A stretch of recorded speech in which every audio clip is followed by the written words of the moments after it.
ప్రవీణ్, నీకు ఇది చాలా ఇంపార్టెంట్ సినిమా. ఒక హీరోగా ఫస్ట్ టైం ట్రై చేస్తున్నారు. ఎంతవరకు దీన్ని బాధ్యతగా తీసుకుంటున్నారు? కొంత మొయ్యాల్సి వచ్చింది. ఈ జర్నీకి ఈ బకాసుర రెస్టారెంట్ అనేది ఎంతవరకు ప్లస్ అవుతుంది అనుకుంటున్నాను? ఎంత కాన్ఫిడెంట్గా ఉందంటే గ్యారంటీగా, అంటే నేను ఒక సినిమా చూసుకున్నాను కదా. ఇప్పుడు ఈ బకాసుర రెస్టారెంట్ అనేది ఇప్పటిదాకా వచ్చిన హారర్ ఫిల్మ్స్కి ఎంత డిఫరెంట్గా ఉండబోతుంది? యాక్చువల్గా ఇది హర్రర్ మూవీ కంటే మేము దీనికి ఇచ్చిన tag fresh tag hunger comedy. Hunger comedy ఐఎండిబిలో కూడా దొరకలేదు. ఫస్ట్ మేమే పెట్టామన్నమాట.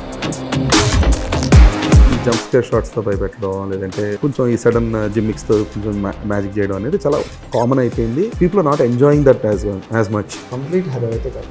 ఓకే. ఇంకోటి ఏంటంటే గోస్ట్ మేము పిక్ చేసిన లైన్ బ్యూటిఫుల్. బకాసుర రెస్టారెంట్ అంటే ప్రవీణ్ సినిమా అనేది వచ్చిన తర్వాత దానికి రిలీజ్లో కొంచెం కష్టాలు కూడా ఫేస్ చేయాల్సి వచ్చింది. పెద్ద మాటలు ముదర మాటలు కింద ఉంటాయని నేను మాట్లాడిన, కానీ థియేటర్లో సినిమా చూడటం అనేది కళ్యాణ మండపంలో పెళ్ళి అండి. ఓటీటీలో సినిమా చూడటం register marriage. So hi Praveen, hi Shiva, I'm Dheeraj అండి ఫ్రమ్ ఫిల్మీ ఫోకస్. హలో అండి. అలానే సో ప్రవీణ్, మీకు ఇది చాలా ఇంపార్టెంట్ సినిమా. ఒక హీరోగా ఫస్ట్ టైం ట్రై చేస్తున్నారు. సో ఇదంతా బ్యాగేజ్ యాడ్ చేసింది. ఎంతవరకు దీన్ని బాధ్యతగా తీసుకుంటున్నారు? కొంత మొయ్యాల్సి వచ్చింది. నా పక్క నాతో చేసిన నలుగురు కుర్రోళ్ళని మిగతా, అంటే దాని కొంచెం మరీ భారం మోసం అంత పెద్ద పెద్ద మాటలు కాదు, కానీ ఆ కోఆర్డినేషన్లో జాగ్రత్తగా తీసుకెళ్లాల్సి వచ్చింది. అది అంటే ఇన్నాళ్ళల్లో చాలా హ్యాపీగా సరదాగా షూట్ చేసుకొని సరదాగా చిన్న చిన్న ప్రమోషన్స్, ఇన్ని ఇంటర్వ్యూలు కూడా ఎప్పుడు ఇచ్చుంటారు మీరు? ఎప్పుడు చేయలేదు కదా, చేసింది కాబట్టి. మీ రెగ్యులర్ మూవీస్ కూడా ఏదో ఒక సరదా ప్రమోషన్స్ లాగా రెగ్యులర్ మూవీస్ కంటే ఒకటి రెండు ఏదో పిలుస్తారు, దానికి వస్తాం. ఇది కొంచెం మీ అందరికీ టచ్లో ఉండాల్సింది అవసరం. ఓకే. సో అంటే మీ జర్నీకి ఈ బకాసుర రెస్టారెంట్ అనేది ఎంతవరకు ప్లస్ అవుతుంది అనుకుంటున్నాను? రేపు ప్రేక్షకులు ఆదరిస్తే నాకు ప్రమోషనే కదండి ఇది. అంటే మీకు ఎంత కాన్ఫిడెంట్గా ఉంది ఇప్పుడు శివ సబ్జెక్ట్ చెప్పినప్పుడు కానీ, లేదంటే ఇప్పుడు అవుట్పుట్ చూసుకున్న తర్వాత కానీ? ఎంత కాన్ఫిడెంట్గా ఉందంటే గ్యారంటీగా, అంటే నేను ఒక సినిమా చూసుకున్నాను కదా, నేను చేశాను ఇవన్నీ పక్కన పెట్టి ఒక ప్రేక్షకుడిగా సినిమా చూస్తే 100% ఆ సినిమా నాకు నచ్చింది. నాతో పాటు రేపు ప్రేక్షకులందరూ కూడా నచ్చుతుంది దృఢ నిశ్చయంతో, నమ్మకంతో మేము ఉన్నాం. అంటే సినిమా చూస్తున్నంతసేపు మీరు కొంచెం ఆ క్యారెక్టర్ని ఐడెంటిఫై చేసుకుని వాళ్ళ పెయిన్ ఫీల్ అవుతారు. వాళ్ళ బాధలప్పుడు కూడా కొన్నిసార్లు మీకు నవ్వు వస్తుంది. వాళ్ళ సంతోషాన్ని పంచుకుంటారు. ఎండ్ ఆఫ్ ది టైం వాళ్ళు చేసిన మంచి పనికి మీరు వాళ్ళని మెచ్చుకుంటారు. ఓకే. సో శివ, మీరు అంటే ఆయన చాలా హారర్ మూవీస్ చేస్తున్నారు, మనం తెలుగులో కూడా చాలా హారర్ మూవీస్ చూస్తున్నాము. సో ఇప్పుడు ఈ బకాసుర రెస్టారెంట్ అనేది ఇప్పటిదాకా వచ్చిన హారర్ ఫిల్మ్స్కి ఎంత డిఫరెంట్గా ఉండబోతుంది? అట్ ద సేమ్ టైం మీరు డీలింగ్ విషయంలో కానీ, సీన్ కంపోజిషన్ విషయంలో కానీ మీరు తీసుకున్న కేర్ ఏంటి? యాక్చువల్గా ఇది హర్రర్ మూవీ కంటే మేము దీనికి ఇచ్చిన tag fresh tag hunger comedy. Hunger comedy ఐఎండిబిలో కూడా దొరకలేదు. ఫస్ట్ మేమే పెట్టామన్నమాట. హంగర్ కామెడీ అంటే హర్రర్ అనేది ఒక పార్ట్ అంతా. ఇంకోటి ఏంటంటే నేను స్టోరీ అనేది ఒక ఫ్రెష్నెస్. సినిమాలు ఎలా ఉంటాయంటే నువ్వు ఆడియన్స్గా చూస్తావా లేకపోతే స్టోరీలో ట్రావెల్ అవుతావా? మా సినిమా ఏంటంటే నువ్వు స్టోరీలో ట్రావెల్ అవుతావు. స్టోరీలో నువ్వు వన్ ఆఫ్ ది పర్సన్. ఎక్కడ ఒక చోట నీకు తగులుతుంది, నీ పర్సనల్ క్యారెక్టరే తగులుతుంది. దాని మీద చాలా కేరింగ్ తీసుకున్నాం. ఇంకోటి ఏంటంటే ప్రతిదీ హోంవర్క్. అంటే సీన్ ఎలా ఓపెన్ చేయాలి, ఎలా ఎగ్జిట్ చేయాలి. ఒక్కొక్కసారి అక్కడ సెట్లో కూడా స్పాంటినిటీ ఉంటుంది. స్పాంటినిటీ చాలాసార్లు తీసుకోవాల్సి వచ్చింది. మేము ఒక డే ఎలా తీసామంటే 14 minutes అవుట్పుట్ తీసుకున్నాం. డిఓపి సపోర్ట్ క్లారిటీ ఉండడం వల్ల, ఇండోర్ షూట్ అనమాట, లైటింగ్స్ అనేవి ఉండడం వల్ల టక్క టక్క టక్క టక్క కొట్టుకుంటూ వెళ్ళిపోయాం. ఇంకొన్ని చోట్ల టైమింగ్ తీసుకున్నాం. అంటే ఈ సీన్కి కొంచెం టైం అవసరం, ఇక్కడ ఎమోషన్ పండాలి, అలాంటి చోట కూడా కేర్ బాగా తీసుకున్నాం. దాంతోపాటు ఆబ్వియస్గా అనే సీనియారిటీ, ఆర్టిస్టులు అందరి సపోర్టు, టెక్నీషియన్స్, ఎవ్రీబడి సపోర్ట్ వల్ల సినిమా మంచి అవుట్పుట్ వచ్చేసింది. మంచి టీం వర్క్ అండి. ఆ టీం వల్ల ఆ స్ట్రెయిన్ తెలిసేది కదా పని చేస్తున్నప్పుడు. ఫిజికల్ థింగ్ కదా టెక్నీషియన్స్కి, ఆర్టిస్టులకి. అది తెలియకుండా నీట్గా చేసుకుంటూ వెళ్ళాం సినిమా. అంటే ఒక గుడ్ జర్నీ అది. ఇంకోటి ఏంటంటే ఫ్రీ హ్యాండ్ ఇచ్చారు. Everybody trusted. అంటే నువ్వు ఒక డెబ్యూడెంట్, నీకు తెలియదు, నువ్వు ఫ్రెష్ కదా, ఇలా చేయొద్దు ఇలా చేయదు కాదు.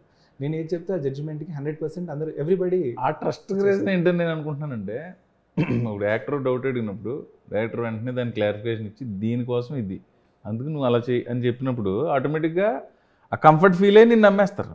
అది జరిగింది. డైరెక్టర్ ఇచ్చిన కంఫర్ట్ మాకు ఈ సినిమా అవుట్పుట్కి చాలా ఉపయోగం. సో శివ అయితే సీన్ కంపోజిషన్స్ అనేవి హారర్ సినిమాకి చాలా క్రూషియల్. అంటే మీరు చెప్పారు షార్ట్ మేకింగ్ ఇవన్నీ కూడా చాలా కేర్ తీసుకున్నారు. అంటే మనం చాలా జనరిక్గా తెలుగు సినిమాలనే కాదు, మోస్ట్లీ ఇప్పుడు రీసెంట్గా వచ్చిన horror films DD next level వీటిలో ఏం చూసుకున్నా కూడా ఈ జంప్ స్కేర్ షాట్స్తో భయపెట్టడం, లేదంటే కొంచెం ఈ సడన్ జిమ్మిక్స్తో కొంచెం మ్యాజిక్ చేయడం అనేది చాలా కామన్ అయిపోయింది. People are not enjoying that as much ఇప్పుడు ప్రజెంట్ చూస్తే. సో ఈ బకాసుర రెస్టారెంట్ అది ఖచ్చితంగా దానికంటే కొంచెం భిన్నంగా ఉంటేనే ఆకట్టుకోగలుగుతుంది. అంటే మీరు హర్రర్ సినిమా అంటున్నారు కదా, హర్రర్, థ్రిల్లర్, హంగర్ అన్నీ ఉన్నాయి. సో ప్రతిదాన్ని ఎంతవరకు ఉపయోగించుకోవాలి అంత మొత్తంలో. ఒకటి ఏంటంటే కంప్లీట్ హర్రర్ అయితే కాదు. ఓకే. ఇంకోటి ఏంటంటే గోస్ట్ మేము పిక్ చేసిన లైన్ బ్యూటిఫుల్ లైన్. దాని ఫ్లాష్ బ్యాక్ రెగ్యులర్ సినిమాలా ఉండదు, దాని బిహేవియర్ రెగ్యులర్ సినిమాలా ఉండదు. గోస్ట్ నువ్వు ఒక ప్రైస్ చేస్తావు, ఇన్స్పిరేషన్ తీసుకుంటావు, మన జీవితంలో కూడా ఇలాంటి గోస్ట్ ఉంటే బాగుండు అనే జస్ట్ రాలేదు కదా అలాంటి గోస్ట్. అసలు మేము ట్రెండ్ సెట్ సినిమా. ఓకే. దీని తర్వాత దీన్ని జోనర్గా తీసుకుని చాలా కథలు వస్తాయి డెఫినెట్గా. ఓకే. ఇప్పుడు మనం ప్రేమ కథ చిత్రం తర్వాత హర్రర్ కామెడీ ఎలా అయితే ఇంట్రడ్యూస్ అయిందో, ఇప్పుడు దీని తర్వాత కూడా ఇలాంటి గోస్టులు కూడా వస్తాయి. ఇంట్రడ్యూస్ చేయడం డిస్ట్రక్ట్ చేసింది. ఇంట్రడ్యూస్ చేయడం కాదు, సగం చాలా మంది కొత్త వాళ్ళని డిస్ట్రక్షన్ చేసింది అనమాట. అది వరుస పెట్టి ఒక 30-40 సినిమాలు వచ్చినాయి అలాగే సేమ్ అదే ఫార్మాట్లో. ఓకే. సో అంటే విచ్ ఈస్ గుడ్ యాక్చువల్గా. ఎందుకంటే ఈ కైండ్ ఆఫ్ ఎలిమెంట్స్ అన్నీ ఇప్పుడు మీరు చెప్పిన థ్రిల్ కానీ, హారర్ కానీ, హంగర్ కానీ, కామెడీ కానీ ఇవన్నీ కలిసి ఒక సినిమా మేడ్ అవుట్ అయ్యిందంటే కనుక ఖచ్చితంగా ప్రేక్షకులను అయితే ఆకట్టుకుంటుంది. అయితే ఇప్పుడు మీరు ట్రైలర్లో కానీ ప్రమోషన్ కాంటెంట్లో చూపించిందంతా కూడా మోస్ట్ ఆఫ్ ఫన్ కానీ ఎమోషనల్ కాంటెంట్ని ఎక్కడ ముట్టుకోలేదు. అందులో మోస్ట్లీ ఈ థ్రిల్లర్ అండ్ హారర్ ఎలిమెంట్స్ని చూపించుకుంటూ వచ్చారు. సో మీరు అనుకుంటున్న హుక్ పాయింట్ ఏంటి ఈ సినిమాకి? అంటే మీరు ఇప్పుడు చెప్పారు మంచి గోస్ట్ అని చెప్పేసి ఒక మెయిన్ థీమ్ అని చెప్పి అనుకుంటున్నారు అన్నారు. సో దానికి హుక్ పాయింట్లో ఏంటి అనుకుంటున్నారు? ఫస్ట్ ట్రైలర్లోనే చెప్పేసాం కదా, అక్కడ మీకు డైలాగ్ వస్తుంది, ఏది పాముకు ఆకలి తీర్చడానికి కప్పకు మోక్షం ఇస్తారు అంటే. శివుడిది ఒక లీల ఉంటుందన్నమాట. ఎలా ఉంటుందంటే శివలింగం దగ్గరికి ఒక పాము కళ్ళు కనిపించింది, అది శివలింగం దగ్గరికి వస్తుంది. అక్కడే పక్కన మడిలో కప్పు ఉంటుంది, దానికి వయసు అయిపోయి ఉంటుంది. పాము కోరిక కోరుతుంటుంది, శివయ్య నా కళ్ళు కనపడట్లేదు, ఆకలి అవుతుంది, నా ఆకలి తీర్చండి. కప్ప ఇంకా నా వయసు అయిపోయింది, నాకు మోక్షాన్ని ప్రసాదించని చెప్పి.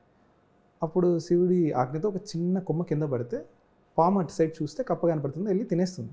దీని ఆకలి తీరుతుంది, దాని మోక్షము వస్తుంది. సో అలాగే ఇక్కడ గోస్ట్కి ఒక ఎమోషన్ ఉంటుంది, వీళ్ళకు ఒక ఎమోషన్ ఉంటుంది. వీడి ఆకలి తీరడం వల్ల వీళ్ళ లైఫ్లో సక్సెస్ అవుతారు. ఇది మా స్టోరీ లైన్. సో అక్కడ ఎమోషన్ అనేది ఎంత బాగా పండింది అనేది మా పికప్ లైన్. ఓకే. ఓకే. భయపెట్టడం ఇంపార్టెంట్ కాదు, ఎంటర్టైన్మెంట్ చేయడం ఇంపార్టెంట్. పాయింట్ అది చాలా ఇంట్రెస్టింగ్గా ఉంది. డివోషనల్ పాయింట్ చాలా ఎగ్జిట్ అయినా కొన్ని అది మొత్తం కంప్లీట్ డైలాగ్ సీన్లో చూస్తే మాత్రం ఒక తత్వమే తెలిసిపోతుంది అక్కడ. సిచ్యువేషన్ తగ్గట్టుగా వస్తుంది కదా సినిమాలో. సిచ్యువేషన్ అక్కడ మనకి సినిమా కొంచెం నెక్స్ట్ డ్రైవ్ అర్థం అవడానికి కూడా డైలాగ్ ఉపయోగపడుతుంది. ఇంకా కొన్ని డైలాగ్స్ తనే రాస్తున్నాడు, కొన్ని డైలాగ్స్ చాలా బాగుంటాయి. ఆలోచింపజేసే డైలాగ్స్ అనుకోండి. ఓకే. సెకండ్ ట్రైలర్లో ఇంకా మీకు క్లారిటీ ఇస్తాం. ఓకే. అంటే నాకు అది ఇష్టం శివ, ఆశయాన్ని ఆశ చంపేస్తుంది. అది మిడిల్ క్లాస్ గురించి. అదే కరెక్ట్. మన ఎమోషన్స్తో మనం యుద్ధం చేయాల్సి వస్తుంది. దాంట్లో మెయిన్ డైలాగ్ ఒక మిడిల్ క్లాస్ వాడు నిజంగా ఏం కోల్పోయాడు అనేది అక్కడ చెప్తాడు అనమాట. వాడు పెద్దగా ఏం చేయడు, డైలీ వాడు ఓడించుకుంటాడు, కానీ వాడిని ఎవరు గుర్తించరు. ఇప్పుడు మనమే ఉంటాము, ఇప్పుడు వెళ్తుంటాము, ట్రాఫిక్లో ఇరుక్కపోతాము, అవి ఇరుక్కపోతాం, ఇవి ఇరుక్కపోతాం, ఇంటికి వెళ్తాం అన్నీ చేస్తే వీడేంద్ర మొగోడు బయట తిరిగేసి వస్తున్నాడు అంటారు, వీడేంటి మొగోడు బతికేస్తాడు అంటారు. ఒక జనరల్ స్టేట్మెంట్లో అబ్బాయిలు చాలా నలిగిపోతున్నారు. మన దరిద్రం ఏంటంటే మనం బెస్ట్ ఫ్రెండ్ కూడా చెప్పుకోలేం. ఇంకోటి ఏంటంటే ఎవరికైనా చెప్తే నవ్వుతారు అనేది మనకు ఒక ఇన్సెక్యూరిటీ. ప్రపంచానికి ఓపెన్గా కనిపించే మనం మన పెయిన్ చెప్పుకోవడంలో బిడియం ఎక్కువ, సిగ్గు ఎక్కువ, చెప్పుకుంటే చులకనవుతాం అనే భయం ఎక్కువ. ఇంత నరకాన్ని మోస్తూ కూడా నవ్వుతాం ఒక మగవాడు. అలాంటిది కథ. మిడిల్ క్లాస్ బ్యాచులర్ చూపిస్తున్నాం. ఇప్పుడు మిడిల్ క్లాస్ ఫ్యామిలీ మ్యానే చూడండి, ఇద్దరు పిల్లలు చదువుకుంటుంటారు, తను చిన్న చాలీ ఉద్యోగం చేస్తుంటాడు. సపోజ్ డీజిల్ రేట్ పెరిగితే నిత్యావసర వస్తువులు అన్నీ పెరుగుతాయి. అతనికి ఒక 20,000 ఆదాయం అనుకోండి, 22,000 అవుతుంది నెలకి. ఏం చేస్తాడు? అప్పు చేస్తాడు. 6 నెలలు వెళ్ళేసరికి, ఒక 10 నెలలు వెళ్ళేసరికి ఒక నెల జీతం అప్పు తీర్చాల్సిన పరిస్థితి. ఏం చేస్తాడు చెప్పండి? ఇప్పుడైనా ధరలు పెరిగినా ఏం పెరిగినా ఎక్కువ నలిగిపోయేది middle class families, middle class bachelors. అలాంటి ఒక మిడిల్ క్లాస్ బ్యాచులర్ తాలూకు స్ట్రగుల్ని, తన ఆశయం, తన అంబిషన్ ఎక్కడ ఉంటుంది, అది దానికోసం ట్రై చేసే క్రమంలో బతకాలంటే ఉద్యోగం చేయాలి, చాలీ ఉద్యోగం. అలాంటి ఒక పెయిన్ బలంగా చూపించాలి. ఉంటుంది కథ. అది మైథాలజీ కథ ఇది యాక్చువల్గా. రేపు చాలా మంది మిడిల్ క్లాస్ బ్యాచులర్స్ అవ్వచ్చు, ఫ్యామిలీ మెంబర్స్ అవ్వచ్చు, ఒకప్పుడు మిడిల్ క్లాస్ జీవితం గడిపి ఇప్పుడు కొంచెం సెటిల్ అయిన వాళ్ళు అవ్వచ్చు, అందరూ ఆ క్యారెక్టర్ ఐడెంటిఫై చేసుకుంటారు. ఓకే, అంటే ఇప్పుడు శివ చెప్పిన దాన్ని బట్టి అయితే అంటే I had a feeling that okay this is some regular film అని, బట్ మీరు ఇచ్చిన క్లారిటీ ప్రకారం వచ్చిన తర్వాత, మీరు ఇచ్చిన క్లారిటీ తర్వాత okay this is not a regular film అనేది. This is not at all regular film. మీరు ఇప్పుడు చూసిన ట్రైలర్ సాంగ్స్ కూడా మా స్టోరీ గెస్ట్ చేయలేదు. నేను ఇంత చెప్పినా మీరు గెస్ట్ చేయలేదు. It's not about guessing story or something. అంటే ఒక ఎక్కువ మంది స్టోరీ గెస్ట్ చేయడం మీద కాన్సన్ట్రేషన్ ఉంటుంది. ఎందుకు హ్యాపీగా సినిమా నేను ఒకసారి సినిమా చూస్తున్నాను, ఏదో సినిమా గుర్తులేదు, పక్కనే నెక్స్ట్ స్టూడియో ఎలా అవుతుంది, ఇద్దరు అబ్బాయిలు మాట్లాడుకుంటున్నారు, ఎందుకు గెస్ట్ చేయడానికి ట్రై చేస్తున్నారు, సినిమా చూడొచ్చు కదా అనేది నా లోపల ఫీలింగ్. అలా అంటే నా ఇష్టం అంటాడు, అది వేరే విషయం. నేనైతే అలాగా ఇచ్చాను. బట్ ఇది ప్రిడిక్ట్ చేయలేని స్క్రీన్ ప్లే, టక టక టక వెళ్తూ ఉంటాయి. నెక్స్ట్ ఏంటనేది దొరకదు. అంటే ప్రెడిక్టబిలిటీ ఇష్యూస్ కూడా కాదండి. అంటే ఒకవేళ ఆడియన్స్ ప్రిడిక్ట్ చేసి అది వచ్చిందంటే కూడా హ్యాపీ ఫీల్ అవుతాడు ఖచ్చితంగా. ఇప్పుడు ఫర్ ఎగ్జాంపుల్ ఏదైనా సినిమాలో ఎండింగ్లో విలన్ చచ్చిపోవడం కామన్, ఆ చచ్చిపోవడం కోసం వెయిట్ చేస్తుంటాడు, అలా జరిగిందనేది ఎంజాయ్ చేస్తాడు తప్పితే. ఒక లవ్ స్టోరీ అన్న ప్రేమికులు ఇద్దరు ఇడిపోయారు ఇంటర్వెల్కి, చివరికి ఎలా కలుపుతారు అనేది కదండి. ఎలా కలిపారు, డ్రైవ్ ఎలాగా, దానికి సీన్లు రాయలు, స్క్రీన్ ప్లే ఉండాలి. సో ప్రెడిక్టబిలిటీ ఇష్యూస్ కాదు, కానీ ప్రెడిక్ట్ చేయలేరు అనేది. ప్రెడిక్ట్ చేయాలని ఆలోచన వెళ్ళిపోతుంది. ఓకే, ప్రెడిక్ట్ చేస్తారా చేయడం పక్కన పెట్టేస్తే, ఒక ఫిల్మ్ అంబిషియస్గా ఉన్నప్పుడు, అంటే ambitious is not about showcasing graphics or something, ఒక కథాపరంగా ఇప్పుడు మీరు చెప్పిన ఇంటర్నల్ డెప్త్ కంటెంట్ ఏదైతే ఉందో దాన్ని ఆడియన్స్ ఫీల్ అవ్వగలిగితే కనుక అక్కడే సక్సెస్ అయినట్టు. ఎందుకంటే మనం ఇప్పుడు చూపించేది ఏదో పెద్ద అవతార్ రేంజ్ గ్రాఫిక్స్ ఇవన్నీ కాదు కదా, మనం ఒక ప్రాపర్ ఎమోషన్ చూపించాలనుకుంటున్నాం. మిడిల్ క్లాస్ బ్యాచులర్ ఒక మిడిల్ క్లాస్ బ్యాచులర్ కష్టాలు చూపించాలనుకుంటున్నాం, మిడిల్ క్లాస్ మెంటాలిటీ చూపించాలనుకుంటున్నారు మీరు. సో వాళ్ళు పడే తపన ఏంటి, వాళ్ళు ఎందుకు పడాల్సి వస్తుంది, వాడికంటూ ఒక హ్యాపీ ఎండింగ్ వస్తే చాలు, అక్కడ ఆడియన్స్ ఈగో సాటిస్ఫై అయిపోద్ది, వాళ్ళు హ్యాపీగా థియేటర్ నుంచి బయటకు వెళ్తారు. మీకు ఎలా ఉంటుందంటే, నేను ప్రేక్షకుడిగా చెప్తాను, ఇప్పుడు మీరు నా క్లోజ్ ఫ్రెండ్ అయ్యారు, మనకి ఇద్దరికి అన్నీ కుదురుతున్నాయి, మన ఇష్టాలు నచ్చుతున్నాయి, కలిసి సినిమాలు వెళ్తున్నాను. ఒక పాయింట్ ఆఫ్ టైంలో మీరు యూఎస్ వెళ్ళిపోవాల్సి వచ్చింది, ఇంకా వెళ్ళిపోతాడో అనేది ఒక పెయిన్ ఉంటుంది కదా, అలాంటి ఒక పెయిన్ అందరూ ఫీల్ అవుతారు సినిమాలో. ఓకే, వేసవకాలం సెలవులకి అదే అండి, వేసవకాలం సెలవులకి మనకు చుట్టాల పిల్లలు ఎవరో ఒకళ్ళు వస్తారు, వాళ్ళతో ఆ నెల ఆడుకుంటాం. స్కూల్స్ ఓపెన్ అయిన తర్వాత వెళ్ళిపోతారు వాళ్ళు, వెళ్ళిపోతున్నాను చిన్నప్పుడు ఏడ్చేసి ఇవన్నీ ఉంటాయి కదా, ఆ కైండ్ ఆఫ్ పెయిన్ ఉంటుంది. అలాంటిదని నేను చెప్పను, కానీ ఆ కైండ్ ఆఫ్ పెయిన్ ఉంటుంది. వ్యక్తిని వదిలేయాలన్నప్పుడు చాలా బాండింగ్స్ చాలా ఇంపార్టెంట్. బాండింగ్, ఈ బాండింగ్స్ మీదనే ఉంటుంది కదా. నేను మెయిన్ చెప్పగలిగింది ఏంటంటే, ఇది mythology cinema, not horror comedy, hunger comedy, it's a mythology story. నీ కోరిక స్వచ్ఛమైనది అన్నప్పుడు నీకు ప్రకృతి సహకరిస్తుంది, నీకు కోరిక తీరడం కోసం ఇంకొకరికి ఇంకో కోరిక తీరాల్సింది వస్తుంది. తెలుగు ప్రజల మధ్యలో ఏ ప్రాంతమైనా తీసుకోండి, ఆ బాండింగ్ అనేది ఎంత ఇదిగా ఉంటుంది, అచ్చమైన Telugu cinema. Okay, so Praveen, మీరు చాలా ఫ్రైడేస్ చూస్తున్నారు, అంటే కొన్ని వందల ఫ్రైడేస్ చూస్తున్నారు అనుకోవచ్చు ఇప్పటిదాకా. అయితే ఈ 100 ఫ్రైడేస్లో ముందన్నట్టు బాధ్యత తక్కువ, కొంచెం ఆ సినిమాలో నేను ఎలా చేశాను, లేదంటే నా క్యారెక్టర్ పండిందా లేదన్న వరకు మీరు చూసుకోగలిగారు. అలా చూడలేదు, సినిమా హిట్ అవ్వాలి, ఎంత సినిమా అయితే మీ మీద అది పడదు ఎఫెక్ట్. అంటే ఆ సినిమాలకి సినిమా హిట్ అవ్వడం నా చేతిలో ఉండదు. నేను నా డైరెక్టర్ అవకాశం ఇచ్చాడు కాబట్టి ఆ సినిమా హిట్ అవ్వాలని దేవుడికి దండం పెట్టుకోవడం వరకు నా బాధ్యత. అంతే, ఇక్కడ కొంచెం బాధ్యత పోయాల్సి నన్ను కొంచెం నన్ను ముందు పెట్టి. ఎందుకంటే మీరు one of the bankable padding artist, ఒక స్పెసిఫిక్ టైం పీరియడ్లో ఆల్మోస్ట్ ఒక దశాబ్దం పాటు అలాగా కొనసాగారు. అంటే ప్రవీణ్ ఉంటే బ్యాంకబుల్ క్యారెక్టర్. ఎందుకంటే ప్రవీణ్ ఉన్నాడు అంటే కనుక లేదు శాటిలైట్ రైట్స్ ఉన్నదానికంటే 10 లక్షలు 20 లక్షలు ఎక్కువ అవడం, శాటిలైట్ అది కొంచెం ఓటీటీ రైట్స్ అవ్వచ్చు, ఏదన్నా కొంచెం ఆ వాల్యూ అయితే ఎప్పుడు యాడ్ చేసుకుంటూ వచ్చారు. బట్ ఇప్పుడు మీ సినిమా మీరే ఒక ఫేస్గా బకాసుర రెస్టారెంట్ అంటే ప్రవీణ్ సినిమా అనేది వచ్చిన తర్వాత దానికి రిలీజ్లో కొంచెం కష్టాలు కూడా ఫేస్ చేయాల్సి వచ్చింది మీరు. సో ఈ ఫేస్ని ఎలా చూస్తారు మీరు? కష్టాలు గ్యారంటీగా ఫేస్ చేసామన్నా, నాకు ఎప్పుడు తెలీదు. నేను శివ కలిపి మీరన్న ఓటీటీ జనాల దగ్గరికి వాళ్ళ దగ్గరికి అప్రోచ్ అయినప్పుడు వాళ్ళ తాలూకు ఇది అంతా చూసాం. అందుకే థియేటర్ అంటే కొంచెం పెద్ద మాటలు మొదటి మాటలు కింద ఉంటాయని నేను మాట్లాడాను, కానీ ఓటీటీ ఉందన్న, ఓటీటీ లేనప్పుడు సినిమా లేదండి, ఇప్పుడు వచ్చింది OTT. OTT director Harish Shankar మాట అన్నారు, థియేటర్లో సినిమా చూడటం అనేది కళ్యాణ మండపంలో పెళ్ళి అండి, ఓటీటీలో సినిమా చూడటం రిజిస్టర్ మ్యారేజ్ అండి. సో ఇది మన తెలుగు ప్రేక్షకులు తెలుసు, అది ఎప్పుడు థియేటర్ని ఇచ్చేస్తానన్నారు. ఇన్ని ఓటీటీలు వచ్చినా ఏ రీజనల్ లాంగ్వేజ్లో లేనంత సంక్రాంతికి వస్తున్న సినిమా చేసింది థియేటర్లో. రీ రిలీజ్ థియేటర్కి వెళ్తారు. సో థియేటర్ అది మనకు ఓటీటీలో సినిమాస్ ఉన్నాయి కానీ రిలీజ్ పెడితే టికెట్లు దొరకవు కొన్ని సినిమాలు. మనం చూసాం మహేష్ బాబు గారి కలేజాగా దొరకలేదు టికెట్లు 2 రోజులు దొరకలేదు మరి. అంటే తెలుగు వాళ్ళకి థియేటర్లో సినిమా చూడడం ఒక ఎంటర్టైన్మెంట్. నేను దాన్ని సాటిస్ఫై చేయడం. ఇంట్లో కూర్చుని సినిమా చూస్తావు, ఏదో చెగొడీలు తింటా కూర్చొని ఎంతసేపు చూస్తావు, ఇంట్లో బయటికి వెళ్దాం అనిపిస్తుంది కదా. సినిమా అని కదా జనరల్గా ఎక్కువసేపు మగవాడు ఇంట్లో కూర్చోడు ఎవరైనా ఎనీ సో బయటికి వెళ్ళాలనిపిస్తుంది. బయటికి వెళ్ళినప్పుడు మెయిన్ ఎంటర్టైన్మెంట్ తక్కువలో అయిపోయే ఎంటర్టైన్మెంట్ సినిమా. థియేటర్కి వెళ్ళి 2.5 గంటలు ఎంటర్టైన్ అయ్యి వస్తాం. సో అక్కడ 300 మందితో సినిమా చూసి ఎంజాయ్ చేయాలి. కానీ ఇది మన చిన్నప్పుడు 1000 మందితో కూర్చొని చూసేవాళ్ళు. ఇప్పుడు 300-350 అనేది మినిమం సిట్టింగ్ అయింది.